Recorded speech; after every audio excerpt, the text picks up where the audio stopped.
She was the last of her kind, the last mage in a world that had forgotten magic. She had spent centuries hiding from the hunters, the zealots, the fanatics who wanted to destroy her and everything she represented. She had seen her friends and family fall one by one until she was alone. She had grown weary of running, of living in fear, of being hunted like an animal. She had grown bitter and angry, longing for revenge, for justice, for peace. She had grown powerful, mastering every form of magic, every element, every spell. She had grown dangerous. She decided to make her final stand. She chose a place where she could face her enemies, where she could unleash her full potential, where she could end the war once and for all. She chose the ancient ruins of the Mage Academy, where she had learned her craft, where she had met her love, where she had lost everything. She prepared herself for the battle. She wore her finest robes, embroidered with runes and symbols of power.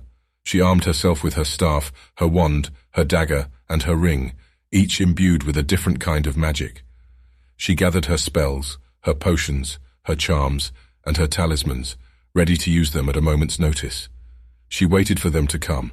She knew they would come. They always did. They came in droves, armed with swords and spears and crossbows and torches. They came with hatred and fear and ignorance in their eyes. They came with shouts and curses and prayers on their lips. They came to kill her. She fought them with everything she had. She hurled fireballs and lightning bolts and ice shards at them. She summoned storms and earthquakes and meteors to rain down on them. She cast illusions and enchantments and curses to confuse and terrify them. She healed herself with potions and charms and spells whenever she was wounded. She killed them with ease. But they kept coming. They were too many.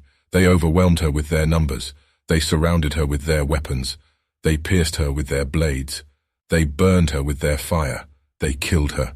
She was the last of her kind, the last mage in a world that had forgotten magic. She died alone.